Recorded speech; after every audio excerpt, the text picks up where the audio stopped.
Hi, Dr. Ruth Anderson here with Enlightened World Network. I'm so pleased to have you join us for today's rendition of Divine Relationship Recovery with our host, Deb Goldberg. If you've enjoyed any of these shows before, this one is going to be fascinating. We're talking about how we're all doing right now and what does it mean to have a foot in each realm. Can't wait for this to unfold. Before we get started, I wanted to invite you to a couple of different things offered by Enlightened World Network. This Saturday at 4 o'clock Eastern, we have Come to Dinner. Come to Dinner is for folks across the globe, whoever wants to join us in the Zoom room. And we just check in and see how is everybody doing. Our guest host that evening is Reverend Gerald Ann Peterson. So please join us for that. The next day, Sunday, starting at 10 o'clock a.m. Eastern Time, we have a silent meditation. The silent meditation is a beautiful time to come and join us in meditation with Deb Goldberg and Terry Angel and I. And we play music for you while you meditate, and then the three of us meditate together. And after about 20 or 25 minutes, we come back on and share with you what we've experienced and who we've seen. And often it includes Christ, Divine Mother, the Ascended Masters, God, Earth Angels, the Archangels. Always something fascinating is being shared out because truly we are in fascinating times. And then after that at 11 o'clock a.m. Eastern Time, we'll be doing Come to the Healing Pool. Come to the Healing Pool is a time that I will lead a guided meditation into the ethereal realm to be at the healing pool with Divine Mother, the Archangels, and we'll just explore that time together and see what we notice with ourselves, our own bodies, both in the physical realm and what's happening with us in spirit in the ethereal realm. So those are the big shows coming up next. Deb, are you ready to lead us into Divine Relationship Recovery? Yes, I am. Now that we finally got it straightened out. Thank you. Thank you, Ruth. It's always a pleasure to be here. So today's topic is trusting the divine process. And talking to God this week, he had asked me to talk about trust and the trust of the process of unfolding, that our lives unfolding, our journeys unfolding in divine timeline, and how we're doing with trusting that everything is in divine order, and how we see ourselves right now. How are we doing with that trust? Because we talk about the understanding that the universe or God or spirit is always driving us, that it is us. But at the same time, it's easy to take on other feelings of feeling pressure that you are doing things yourself. So we're gonna talk about this today. And I had said, let's get off the merry-go-round of feeling pressure to ascend. And it really is difficult to believe that we are saying we are exactly where we are and we're supposed to be on our journey. And then we keep trying to rush transformation happening. Or we rush this to happen or that to happen. So we want to really work on how we're doing with allowing and accepting our journey right where it is, and allowing this divine timeline to unfold in its unique manner, in its unique way for each one of us, because we're each going to have our own unique journey that is perfect just for us. And one of the things that I say a lot is that we don't transform ourselves. God is transforming us every single moment of the day. God is in control. That is the spirit that you are. And it has created a beautiful story for you. and it unfolds in the way that it's supposed to. But I know even myself, I have gone through rushing myself, and I want to ascend more, and I want to go higher. And this really creates pressure in me, and I know it does for other people. So I know I'm talking to a lot of light workers, and we just went through this huge pressure of let's ascend, let's ascend, let's ascend. It's coming, it's coming, it's coming. Well, here it is. It happened. So energetically, whatever we were hoping for is here. And it's perfect. And it's giving each one of us an opportunity to really kind of test and check in with yourself and see where you are in this moment. Are you trusting, or has fear taken over? And of course, there's nothing wrong with being in a state of fear. It's natural, it's normal. But where are you? So Ruth, tell us what's where you are in trusting this divine process. And I would say, what time is it? Because it changes. It changes all the time. First and foremost, I believe in my heart of hearts that this is a fascinating time to be alive. I know that as a spirit.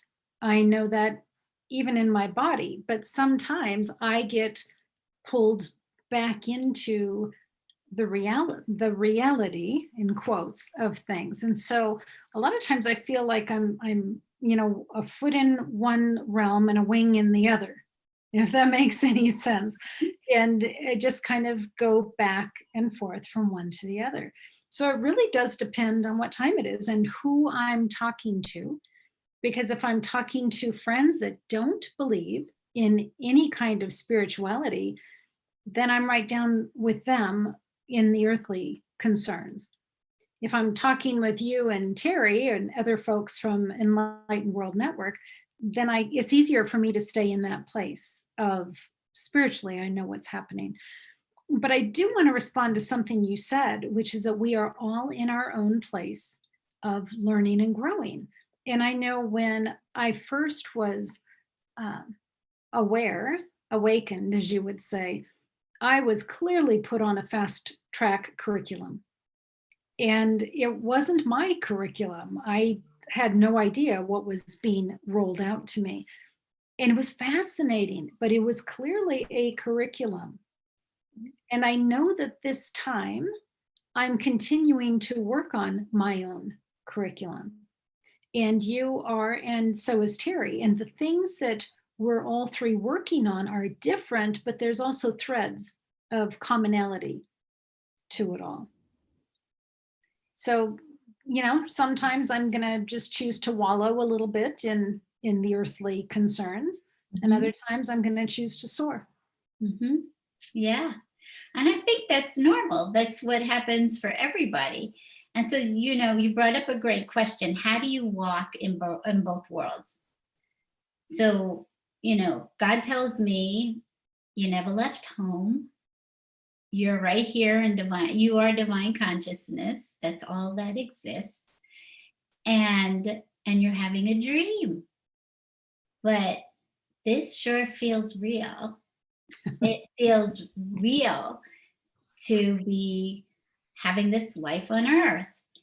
So you work on what you're being taught internally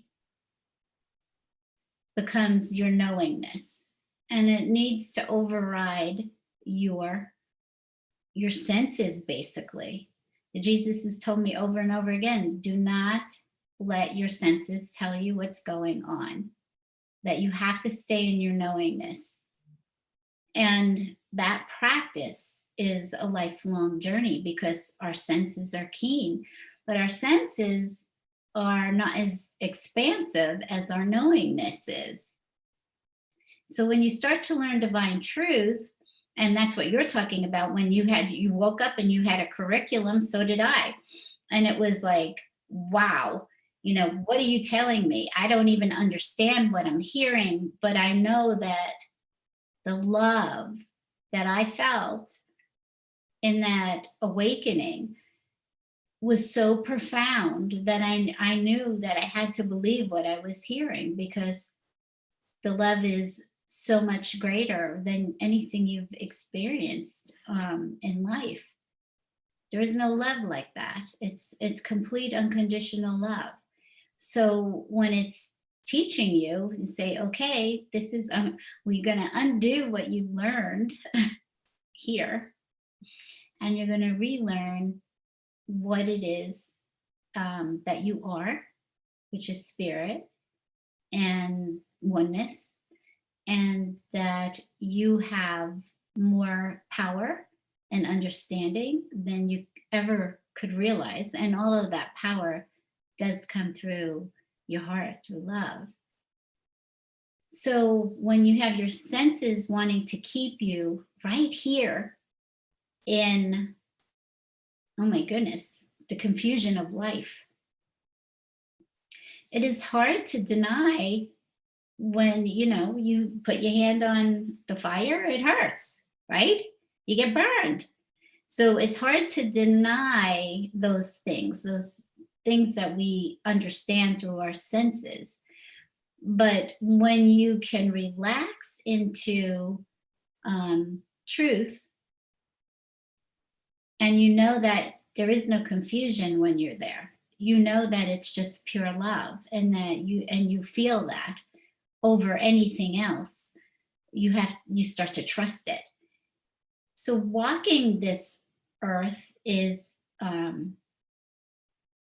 it is really a job of staying present. It is staying present in your awareness, and you're constantly asking, what am I seeing? If something is bothering you, or you see something outside of yourself, or you hear something inside of you, what is this? What is it that I'm experiencing? What is it that I'm seeing? That you question. So, am I looking at this in the right point of view? And you get an answer. It comes through, and it comes through either you hear words, and you hear it in your own voice, or you can hear a different voice. But you hear it even in your heart. Your heart starts speaking words to you, even if you haven't heard anything. Oh, okay.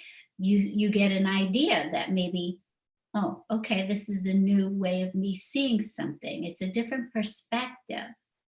So when you're walking back and forth, you do teeter totter. You're walking walking in the earth, and I'm knowing that I'm home with God, that I'm just kind of watching myself go through the process. And other times I'm like right into whatever's going on here. And so you don't want to be so removed that you don't participate in life. What's so important is staying above the fray, stay in the light, stay in truth, and keep your heart open. Your heart open, filled with compassion for yourself and for others. And that's how we do this, is that, so I go back and forth. That's the way it was meant. It was meant. Here's contrast. Earth is contrast. So I always have something to correct me with contrast to go back home. Say, oh, wait a minute. I don't know if I believe that. I don't know if this is true. Is this true for me? I need to go back in and return home. And if I don't understand, I ask for clarification. So we walk this with an open heart, and we feel our feelings, because our feelings are a navigation system for us. They're all energy. Our thoughts are energy. Our feelings are energy.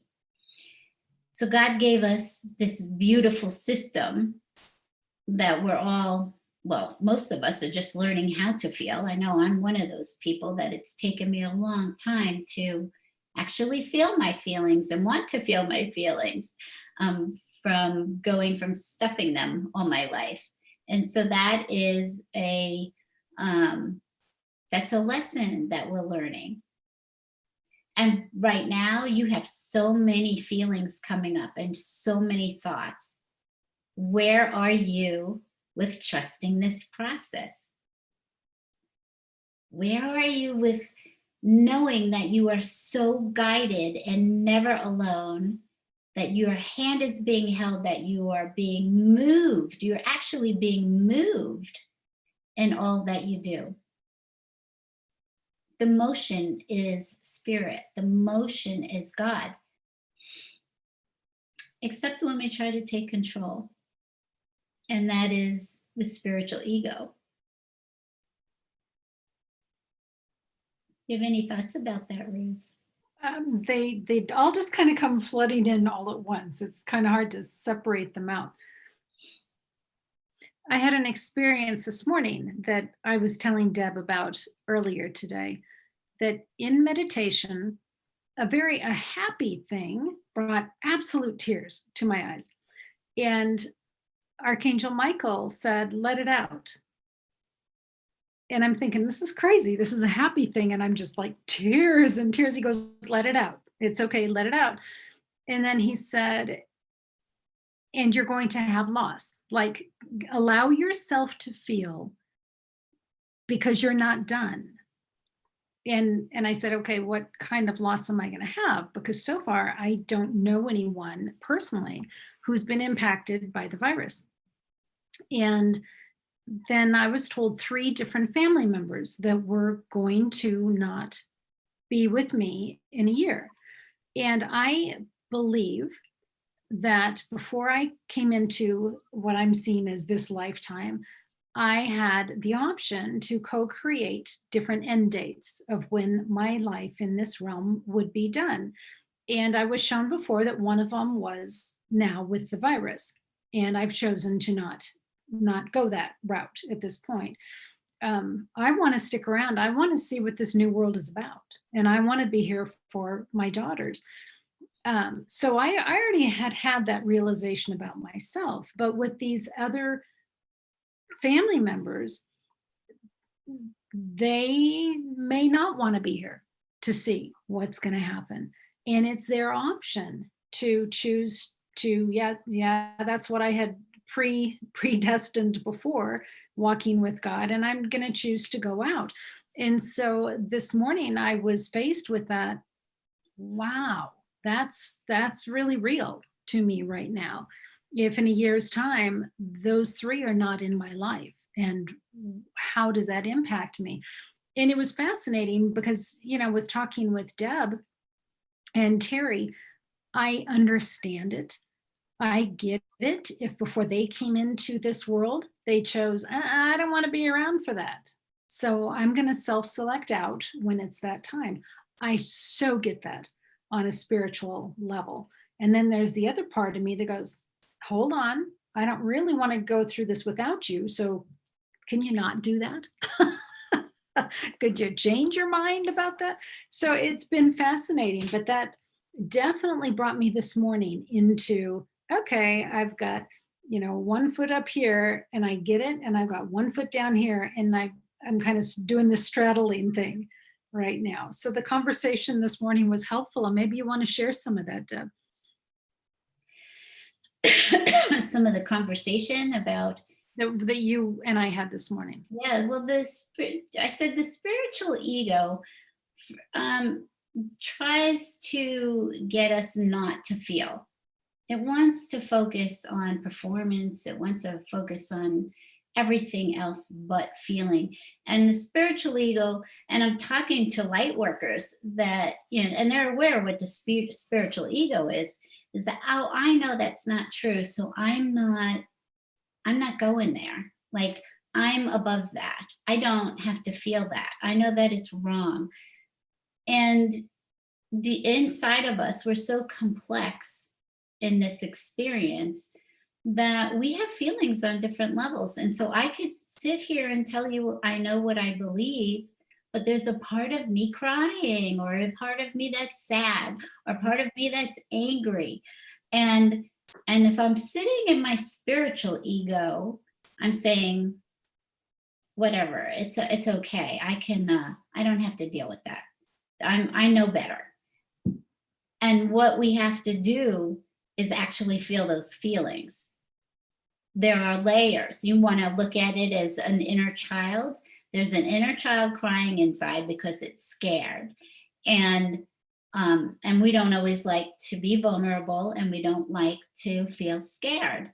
But there's parts of us that do feel those things for us, and we need to validate those parts of us. We need to go in and feel our feelings, even if they don't make sense.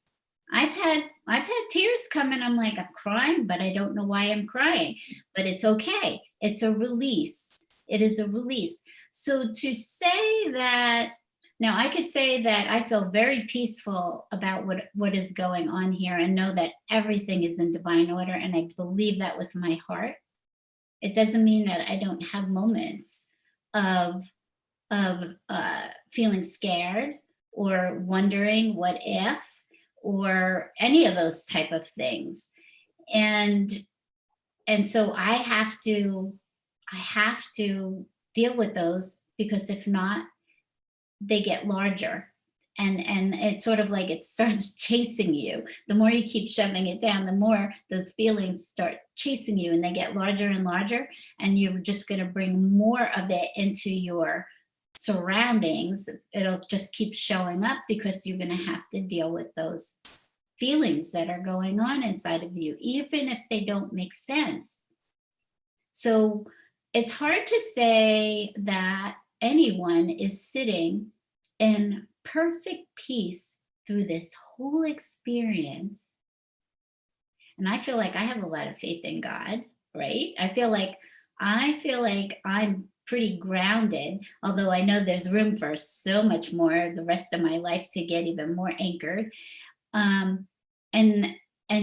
So you can't go through this whole experience and say that you don't have any emotion about it. You know, Deb, I've heard it referred to as a spiritual bypass, where instead of feeling the feelings, you're going to go, okay, wait, God, I'm just going to be with you. I'm just going to float up here. And then you're not experiencing the things here that we're meant to experience. Yes. So yeah, that would be a great term for that. I call that spiritual ego, and spiritual bypass. But it is actually an ego process versus a higher. But it's all part of our learning. Like if I don't experience that, I don't understand it. Yeah. And I would say to anybody listening in that, and you've said this before, Deb, wherever you are right now is perfect. If you need to head in the sand and pretend like none of it's happening, that's perfect for you right now. If you need to be in the trenches and feel every bit of it, that's perfect.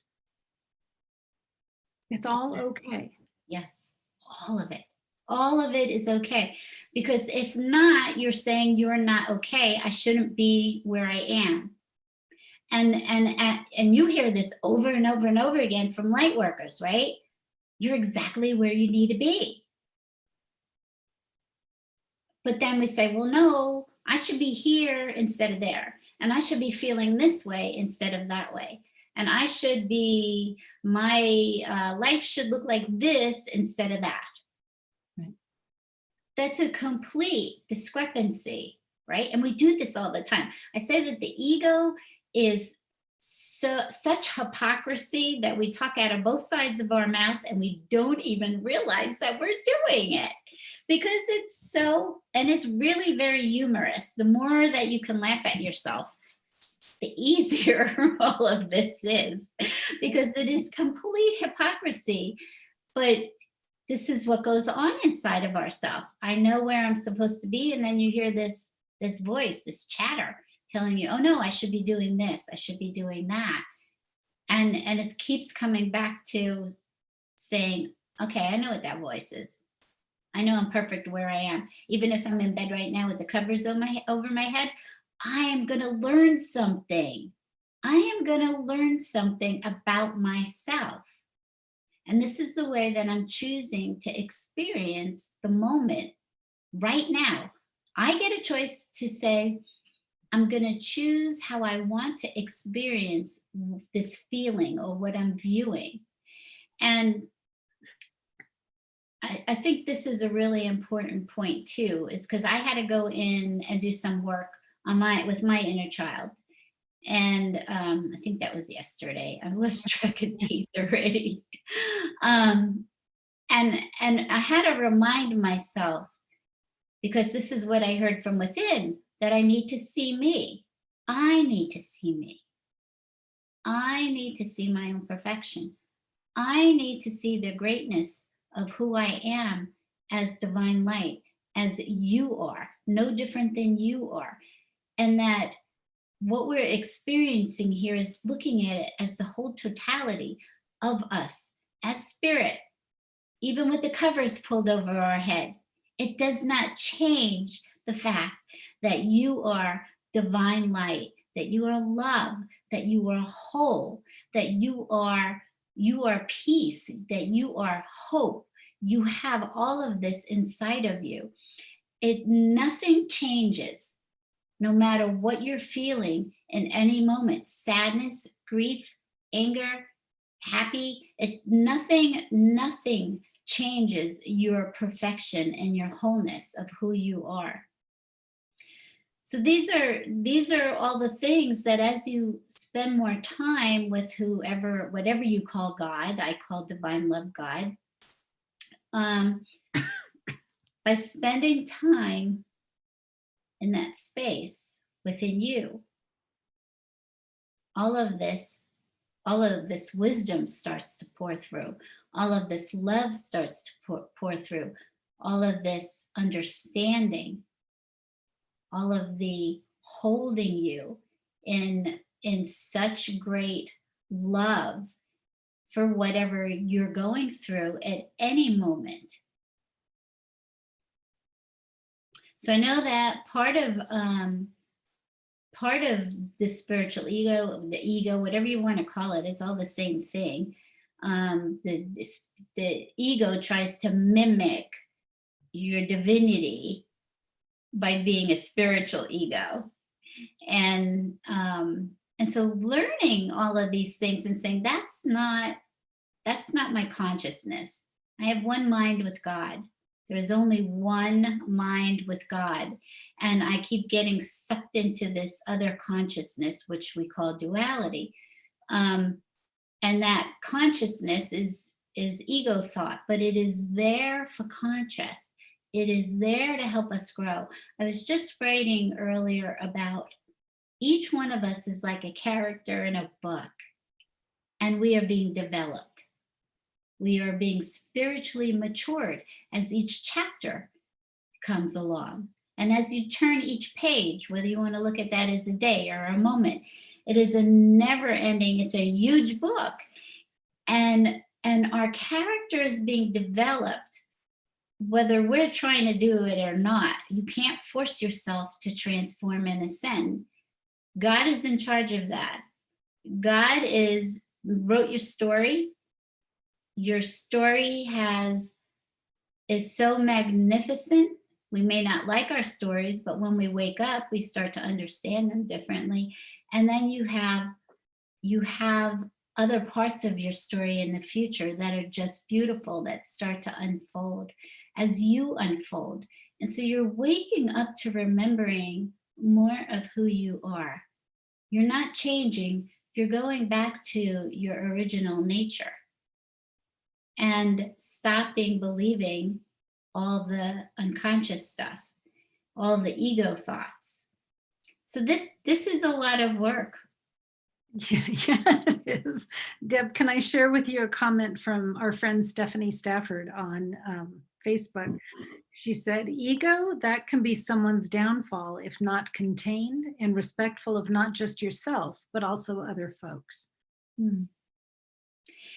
Well, I know that whenever I am being driven by my ego, and that comes up a lot because it's always there. It's like, that is the veil of unconsciousness. It is always there.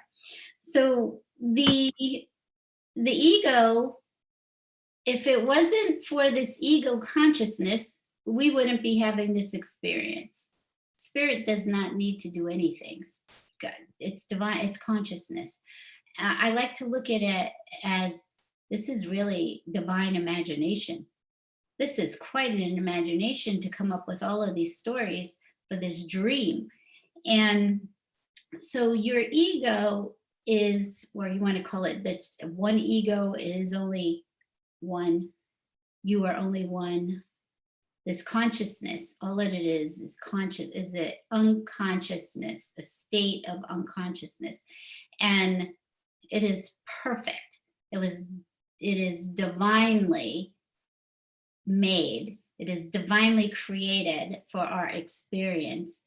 And so we can, at times, I could say I got stuck in my ego for 56 years. I had no idea there was something else other than what I was looking at in front of me. But it was perfect in my story. My story was to wake up abruptly.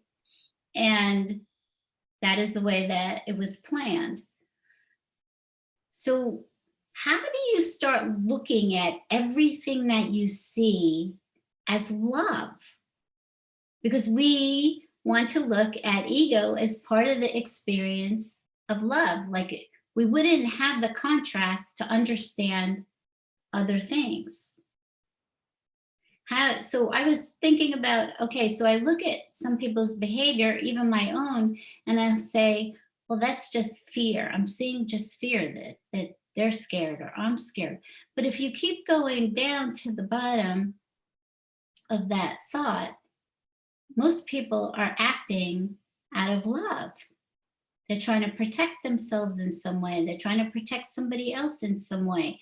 So most of those actions they're just misaligned, but they're love. And when we start looking at our job is to understand that all that there is love. There's only one mind of God. That how do I just do my best at, it's sort of like a game. How do I keep coming home from being in ego consciousness? It's like a game, right? I got to pull myself back. I got to keep pulling myself back. And I got very frustrated with that process. And I had a talk with John the Baptist about it. And he said, isn't it fun? Isn't it fun, Deb?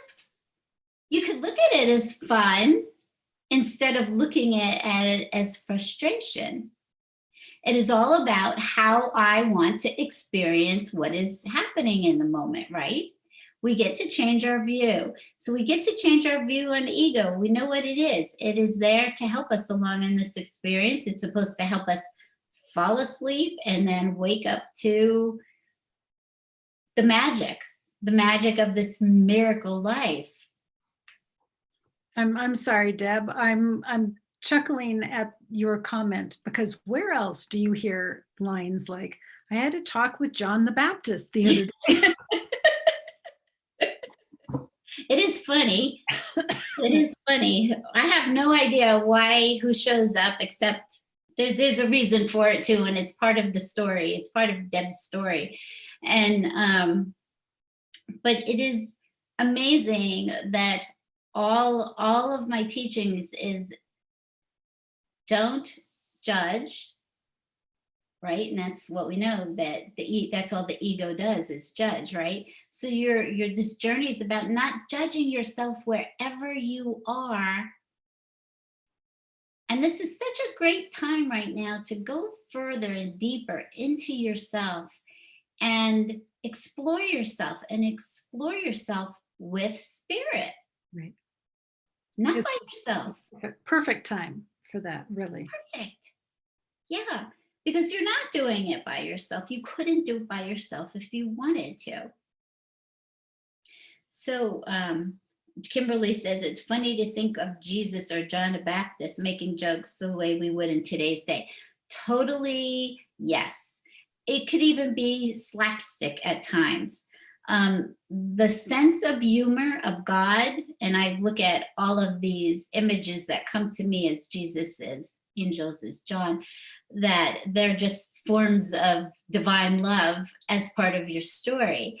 And it is so beautiful. It's a support system for you. It's a guidance for you, and it's all one with you. God has an amazing sense of humor.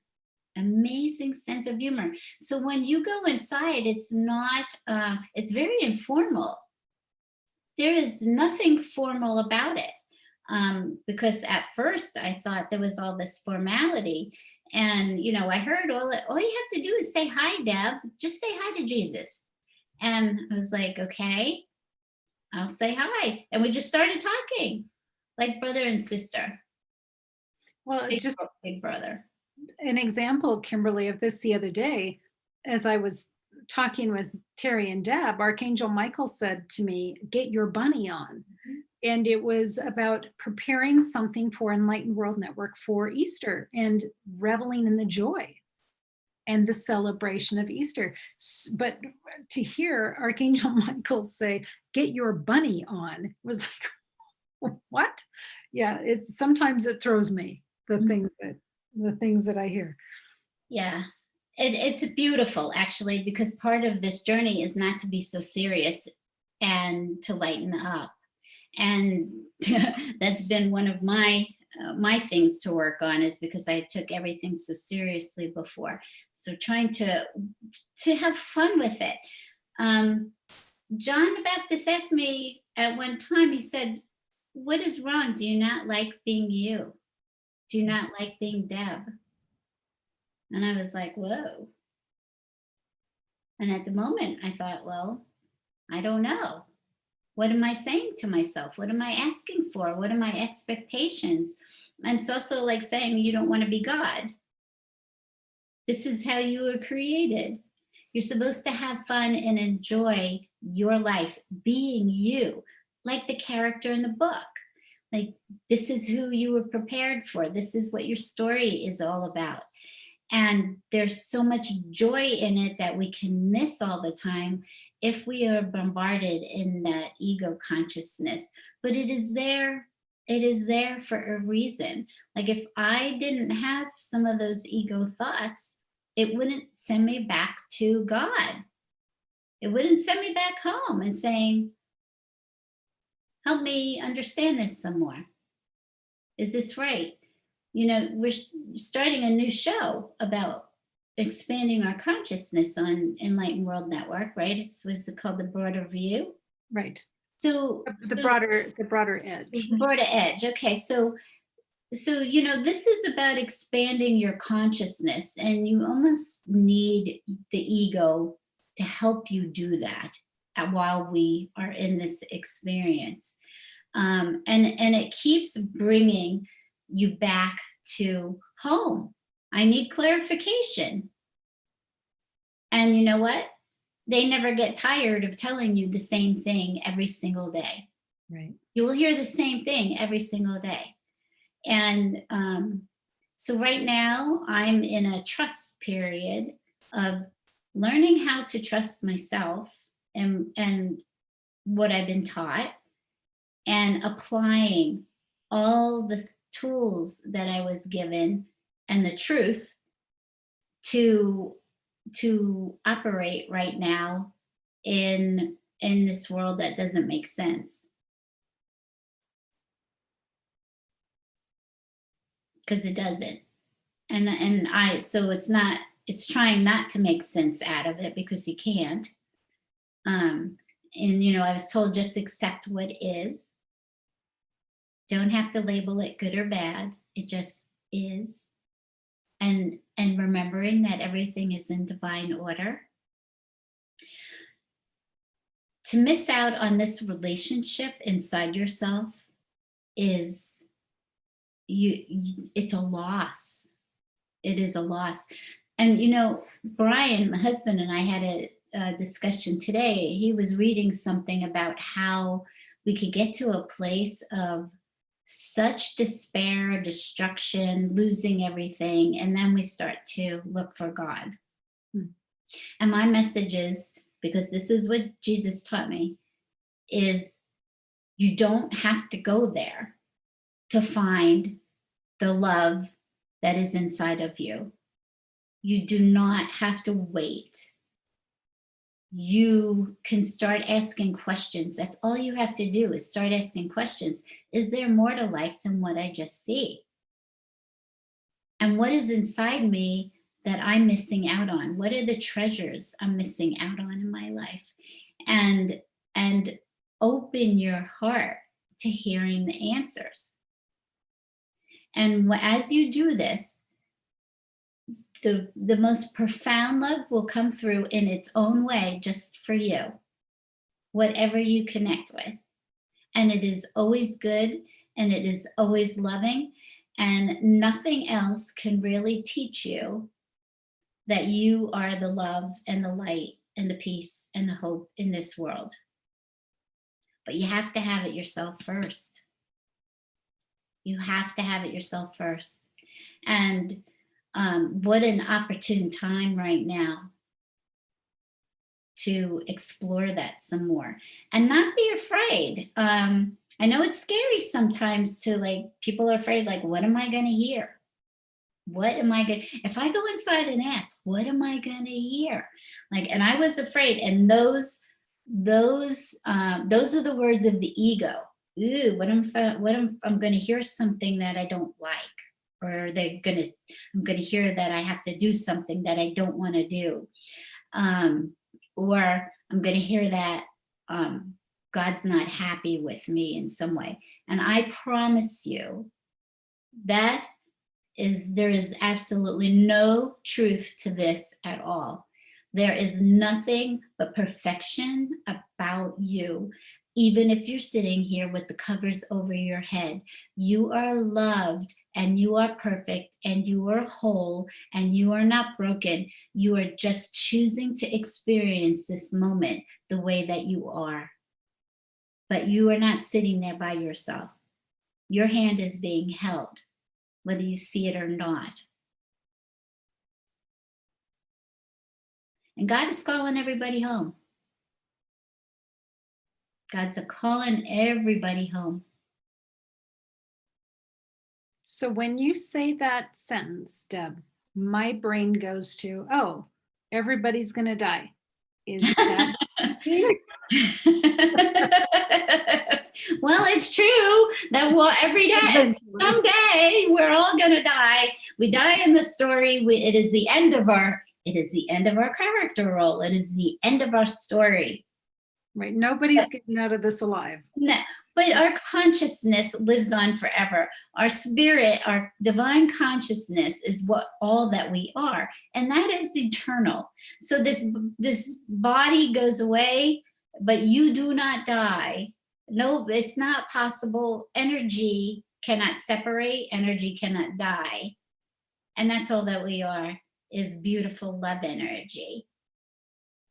And so as you, so when I say come home, it means come home to your heart. Come home to the love in your heart that's waiting for you.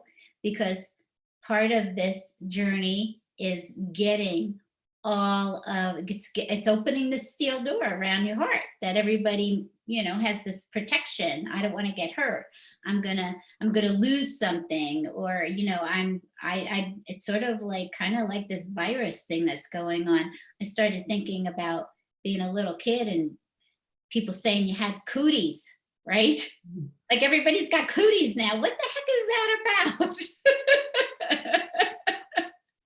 There's no truth to this. Right.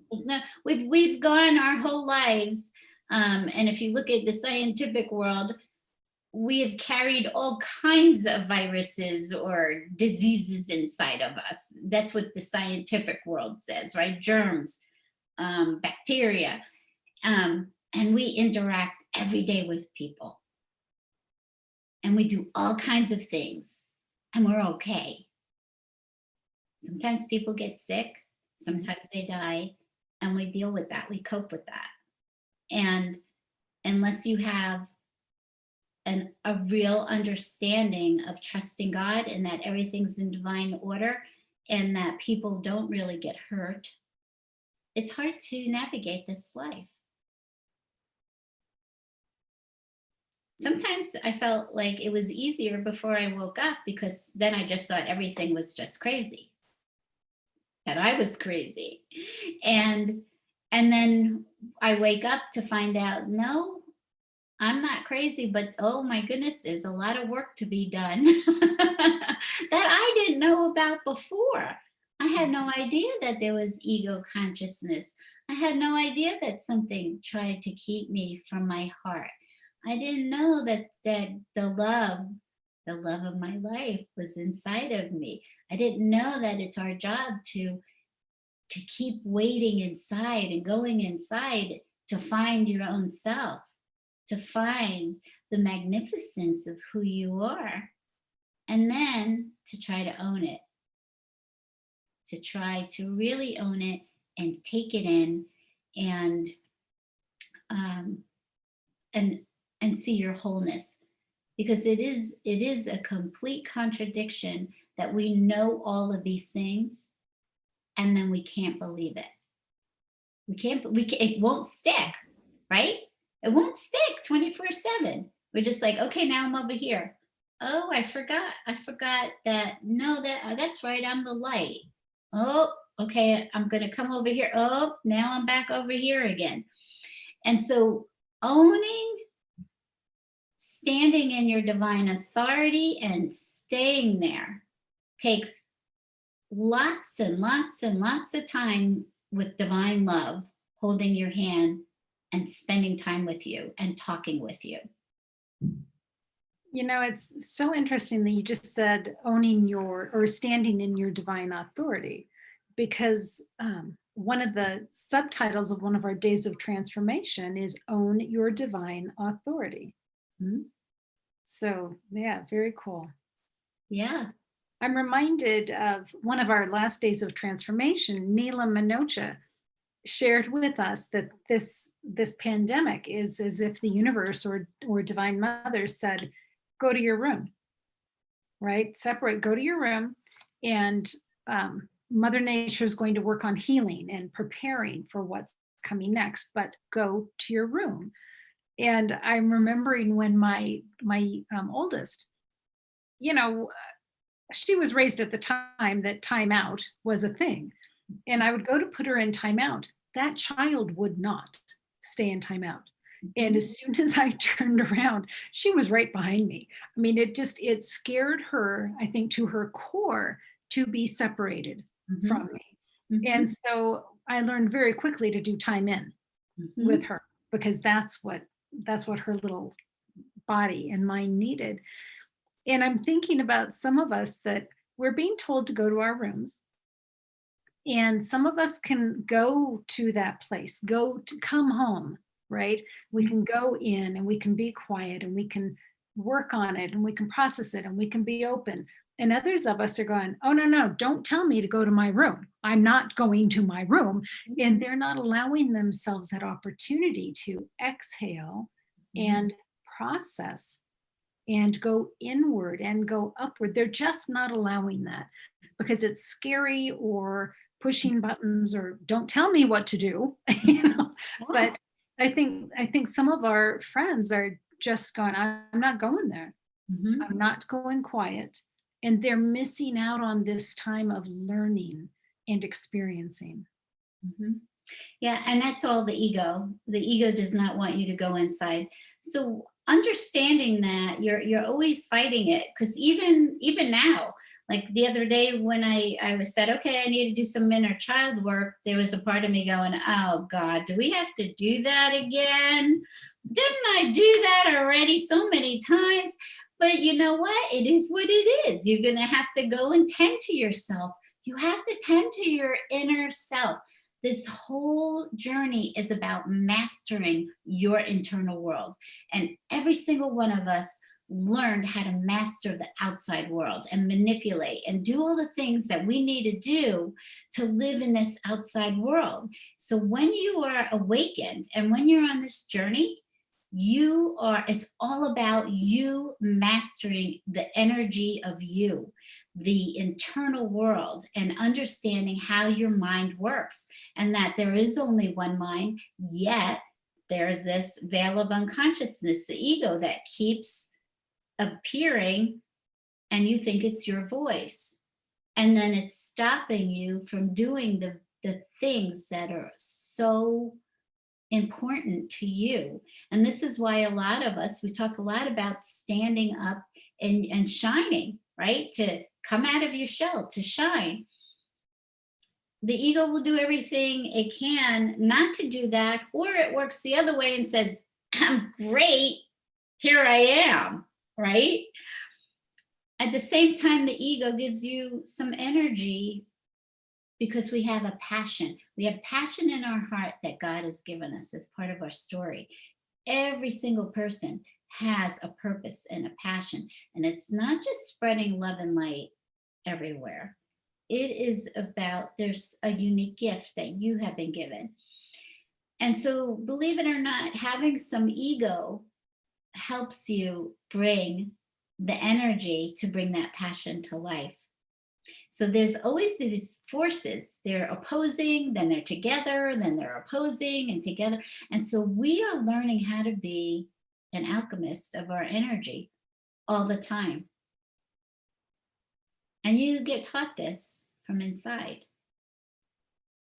So other people help you so much and support you on your journey, but nobody can tell you what your path is and why you're here. That's right. And what your unique journey and your gifts and talents are that comes from inside. Yep, that's beautiful. It is such an individual journey. Mm-hmm. For everybody, and it just never stops. The story is beautiful. The story of you is beautiful, and trying to take in your wholeness and richness of who you are is the journey. I know I waffle in and inside of back and forth constantly with, okay, I know who I am, and then all of a sudden I'm over here. And I'm like, well, who's in charge now? Oh, I got a 5-year-old in charge of me right now that believes stuff from when I was 5 years old. Now I have to come back over here and be a mom to me, be a mom to my 5-year-old part of me that needs loving because she's insecure. Yes, or when you find your 5-year-old self feels like the best way to deal with the pandemic is to eat the Easter candy. Yes. Like, Yes. Stop. Yes. You're not helping anything. Yes, right. However, it is what it is, and you're perfect in that moment because you get to witness yourself and say, what's going on here? I need to do some work. And then it's wanting to take the time to do that work. Right. Deb, can you show them your teddy bear? Is it right there? No, actually, it's Are you back in my putting it bedroom again. So when Deb does her inner child work, she gets out her teddy bear. Mhm. It's literally about this big. And she and I were joking yesterday because she said I had to go in and do some inner child work. And I said, don't make me get that teddy bear. It's actually perfect. I learned that from Margaret Paul from Inner Bonding. And she uses a teddy bear to show you how you can really start to visualize your little self and feel like that little self is in your arms, that you're holding your own self. And it is so healing. It is amazing how healing it is. So it sounds a little silly that I'm 62 years old and I use a teddy bear, but it works.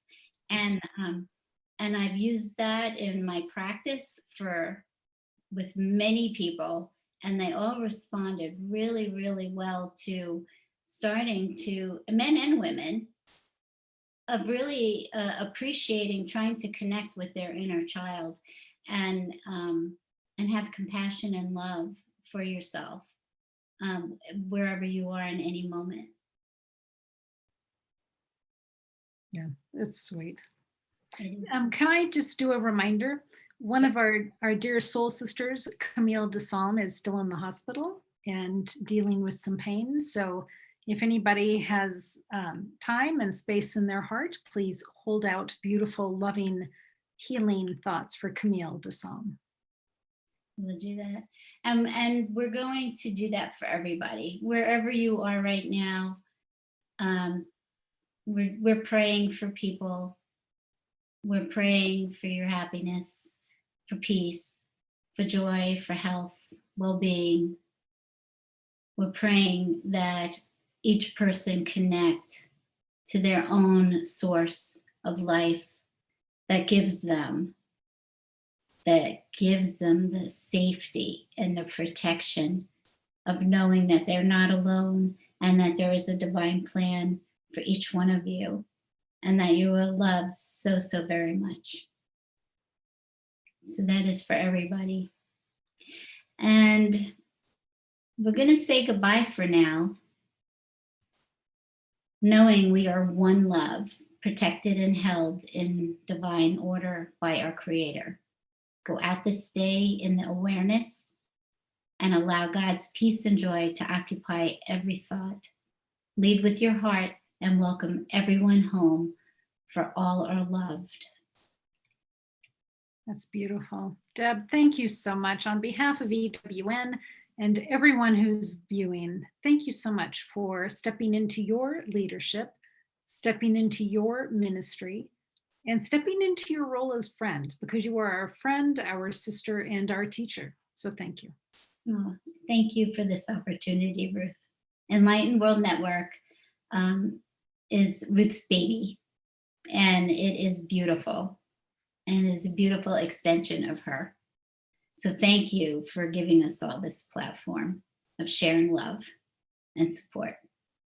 And to everybody watching, so much love to each and every one of you. Take good care of yourself, and God bless, and we'll see you soon. Thank you. Bye-bye.